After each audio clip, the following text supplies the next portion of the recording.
Ficar ou casar?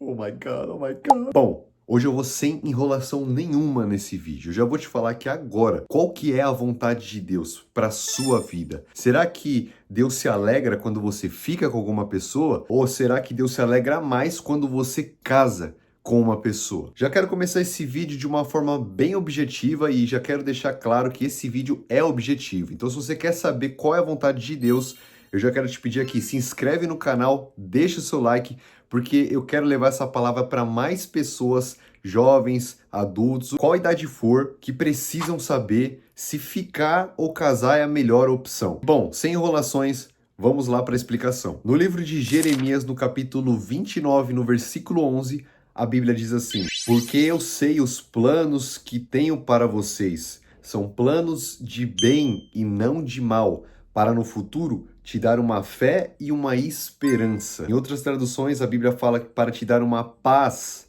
e um futuro. Ou seja, aqui nós já conseguimos entender um pouco do que Deus quer para nós. Mas algumas pessoas eu creio que não vão entender logo de começo, então é por isso que eu vou explicar. Bom, talvez você que esteja assistindo esse vídeo já tenha ficado com alguém no mundo, né? Talvez você nem cristão é e está assistindo esse vídeo para você saber qual que é a vontade de Deus, para você saber se você está no plano dele ou se você não tá. E hoje eu venho aqui te falar, por quê? Porque eu não nasci no berço cristão, eu não nasci na igreja. Eu sou convertido desde setembro de 2020, então eu comecei a conhecer as escrituras sagradas há pouco tempo. Eu não conheço há muito tempo as escrituras. E aí você talvez se pergunte, tá, Vinícius, e qual que é a sua história antes de ser cristão? Eu vou te falar qual que é a minha história. Antes de ser cristão, eu tinha ali a minha fase da adolescência, né? Hoje eu tenho 21 anos. E é a partir dos meus 13, 14 anos que começa as influências dos amigos das nossas vidas, né?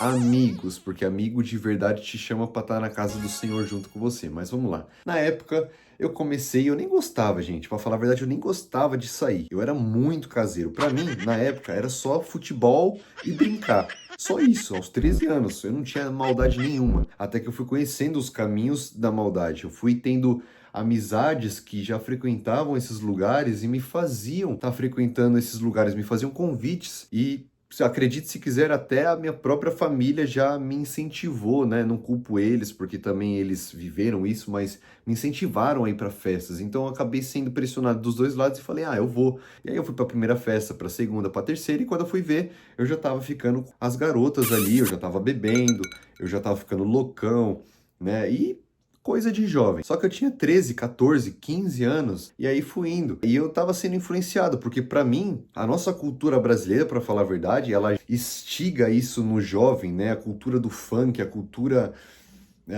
brasileira de ostentação, de luxúria, de perversão. Você sabe do que eu tô falando. Eu acabei vivendo dessa forma durante a minha adolescência. Por quê? Porque eu não tinha outras referências. E quando se tratava do assunto de ser cristão, de ser crente, eu só ouvia maus relatos, né, de pessoas próximas de mim que também nem frequentavam a igreja, mas falavam para mim e eu acreditava, porque são pessoas muito próximas, né? Então eu acabava acreditando que crente era tudo sem vergonha, safado, mentiroso, o pastor só roubava, a igreja não servia para nada, que eu só podia ter Deus no meu coração e tava tudo certo. Só que eu entendi que não era só isso, pessoal. No ano da pandemia, eu já era convidado para ir nas células, participar ali dos cultos da igreja, só que eu não queria. Por quê? Porque eu tinha a desculpa, ou melhor, o argumento no meu coração de que, eu tenho Deus no meu coração, eu não preciso ir para a igreja. Então eu não iria para a igreja assim, né, com convites. Até que eu falei assim, caramba, será que a vida é só isso? Sair, pegar mulheres, ficar loucão e ir pras baladas? Eu acho que não. Então eu falei assim, caramba, eu já dei chance pra tanto amigo, eu já dei chance pra tanto rolê, pra tanta bebida, e eu não vou dar uma chance pra esse Jesus que estão falando? Aí eu falei assim, não, eu vou dar essa chance. Aí eu comecei a ir na célula, comecei a ir, blá blá blá. E aí eu pude ver, né, que ficar estava sendo ali como se fosse um passatempo para suprir o vazio que eu tinha dentro de mim. Por quê? Porque dentro do ser humano existe um vazio que somente Deus pode preencher, somente Jesus pode preencher. E eu não percebia isso. E aí o problema disso é que quanto mais a pessoa faz isso, menos ela consegue enxergar e menos ela consegue reconhecer, porque ela já está tanto tempo fazendo a mesma coisa todo dia que fica difícil para ela reconhecer que ela está no caminho errado. É só o Espírito Santo mesmo para fazer a obra dentro do coração dessa pessoa. E bom, comecei a ir para a célula, fui para os encontros, fui para os cultos, e aí eu falei assim, meu, é isso que eu quero para minha vida. E aí eu comecei a me aprofundar na caminhada cristã e na palavra de Deus principalmente. Se você é cristão, ouça isso com atenção, você precisa se aprofundar na palavra de Deus. Não tem como, pessoal. Você quer ser cristão e não ler a palavra de Deus? Não vai dar certo. Por quê? Porque é a palavra de Deus que vai suprir o seu espírito, é o alimento. Sabe a comida que você come para o seu corpo, para sua carne, para você não morrer de fome? A mesma coisa para o seu espírito. Você não lê a palavra de Deus, você não ora, não faz jejum para mostrar para os outros ou para mostrar para Deus que você é santo. Você faz para alimentar o seu espírito, porque é o seu espírito que se conecta com Deus. Não é sua carne, não é sua alma, não é suas emoções, é o seu espírito. Ou seja, fui me aprofundando, fui indo lendo a palavra e percebi que eu só ficava com as garotas porque eu era vazio. Então eu queria ficar com as garotas para impressionar meus amigos. Eu queria pegar as garotas para ser descolado. Eu queria pegar as garotas para ser o galãzão dentre elas ali, ser bem falado no meio delas, porque na época era o que a cultura demandava, até hoje, para falar a verdade. Só que quando eu conheci a verdade, a palavra de Deus fala em João 8,32 que vocês conhecerão a verdade e a verdade vos libertará. Olha isso que Jesus fala. E quem que é a verdade? A verdade é o próprio Jesus. A verdade eu pude conhecer se ficar era um bom negócio ou se casar era um mau negócio. E eu pude ver que era totalmente ao contrário. E eu vou te explicar o porquê. Para pensar comigo. Quando você analisa uma pessoa que ela sai ficando com qualquer uma que vê aí na rua ou numa festa, por que você acha que essa pessoa ela fica com a outra pessoa que ela nunca viu na vida? Simplesmente porque ela tem um vazio dentro do coração dela. Então ela tem que ficar com aquela pessoa, senão o rolê não vale a pena. Senão o dia dela não vale a pena. Senão ela tá fraca, senão ela tá para trás. Quando na verdade, quando chega o final do dia dessa pessoa, ela já não está satisfeita mais. Ela se sente na necessidade de no outro dia buscar mais, ficar mais com as outras pessoas, ter mais relações ilícitas, sexuais com as outras pessoas para suprir o vazio dentro dela. Só que não é esse o plano de Deus para você, não é o plano de Deus para mim. Por quê? Porque a palavra de Deus, como eu citei aqui, lembra que eu citei? Jeremias 29:11, os planos de Deus são planos de paz e não de mal. Não são planos de mal, são planos de bem, para nos dar um futuro de paz e de esperança, não é de mal e de desespero. Eu lembro que quando eu ficava com as meninas no mundo, né, na maioria das vezes eu acabava saindo por cima, mas tinha alguns momentos que, poxa, eu também era enganado, também era passado como otário, desculpa falar a palavra, mas é sendo bem real. Eu era passado como otário algumas vezes porque não é sempre que você vai sair ganhando. E o que eu e essas pessoas, elas tinham em comum, essas garotas? Todos éramos vazios, porque era um querendo mostrar para o outro que o outro tinha domínio sobre o outro. Então é uma briga totalmente idiota por poder, por ego, que não vai levar a nada. Quando na verdade, no final do dia, tanto eu como a garota estávamos vazios. Só que quando eu conheci a verdade, eu pude ver que o casamento é o plano de Deus para mim e para você. Porque ficar não vai te levar a lugar nenhum. Eu não tô falando que ficar nunca deu certo, né? Mas eu não tô aqui para defender a ficada. Por quê? Porque a maioria dos casos eles não dão certo. É claro que tem as exceções. Tem pessoas que se conhecem, ficam numa noite e depois se casam, ok. Só que quanto tempo dura?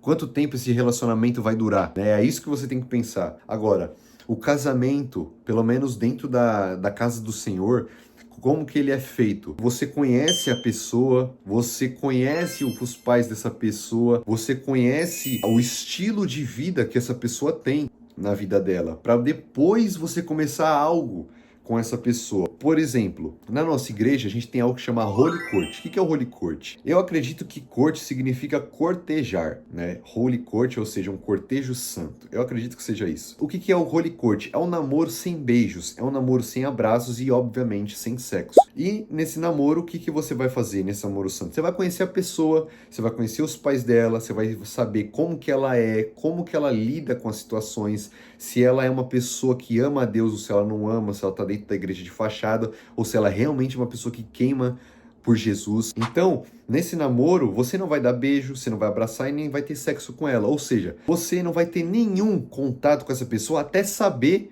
se ela é a pessoa certa.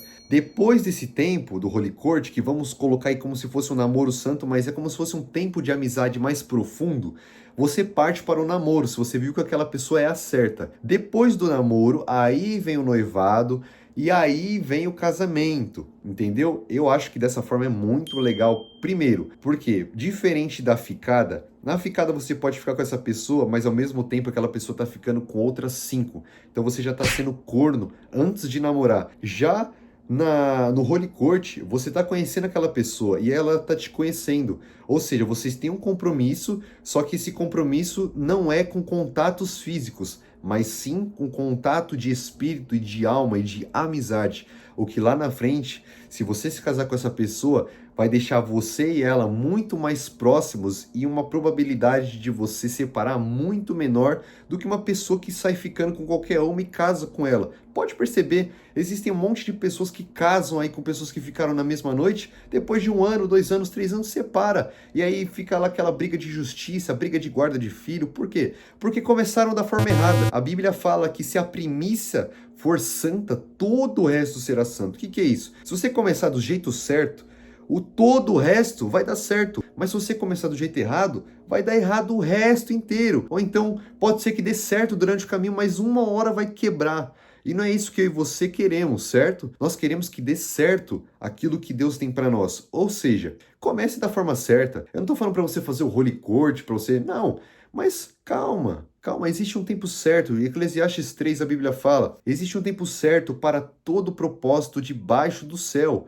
Ou seja, tem um tempo certo para mim e para você conhecer a garota, ou então você que é mulher, conhecer o homem da sua vida. Existe um tempo certo, não precisa de desespero, meu querido e minha querida. Deus já preparou a pessoa certa para você. Ele não vai colocá-la na sua vida, mas ele pode confirmar para você. Então olha só, o que você quer? Você quer ficar com um monte de pessoas, mas viver na incerteza de saber se aquela pessoa realmente vai ser fiel a você e se vocês realmente vão durar a vida toda casados? Ou juntos, sei lá, se você não quiser casar? Ou você quer ter a certeza de que vocês vão ser, além de casados, vocês vão ser amigos, companheiros, leais, fiéis uns aos outros, vão construir uma família e deixar um legado? Qual desses dois que você quer? Então, eu nem preciso falar qual que é o plano de Deus aqui e qual que não é, né? E acho que você já percebeu. Ficar não é o plano de Deus para você, porque ficar pode custar muito das suas emoções, do seu coração e pode acabar com a sua vida emocional e até mental. Mas o casamento, Deus construiu o casamento como uma forma de adorar Ele. Então no casamento você vai ter as mesmas coisas que você teria ficando com uma pessoa, só que muito mais. Você vai ter amizade com a sua esposa, você vai ter fidelidade da sua esposa, você vai ter filhos com essa pessoa e você vai ter uma certeza muito maior de que essa pessoa ela vai estar com você o resto da sua vida do que uma pessoa que você conheceu hoje e já saiu hoje, já fez sexo hoje. Então, escolha o casamento, escolha casar, porque no casamento, muitas coisas... Eu não sou casado, tenho 21 anos e solteiro. Ainda, em nome de Jesus, eu vou casar. Mas eu ouço muitas pessoas falando que quando casa, muitas coisas desatam espiritualmente e as bênçãos do Senhor são concedidas a você. E bom, eu só tô aqui para te aconselhar. Se você é cristão, cara, não pense em ficar. Se você tinha essa dúvida, agora você já sabe que ficar não é o plano de Deus para a sua vida. Mas o casamento que Deus quer te entregar com uma linda esposa, com lindos filhos e uma linda história pela frente, esse é o plano que Deus tem para a sua vida. Bom, meus queridos, esse foi o vídeo. Já quero te pedir de novo, se inscreve no canal, curte aqui para o YouTube entregar para mais jovens cristãos e solteiros, assim como eu e você, que precisam saber se ficar ou casar é a melhor opção. Qual das duas, né? E aqui você já tem a resposta. Então manda para eles lá também, compartilha no WhatsApp, no Instagram, aonde for, tá bom? Espero ter te ajudado. E é isso aí, pessoal. Deixem aqui nos comentários mais ideias para conteúdos. Se você tiver alguma dúvida, coloca aqui nos comentários, porque eu vou ter o maior prazer de te responder aqui com o vídeo. Que Deus te abençoe, até o próximo vídeo e tchau!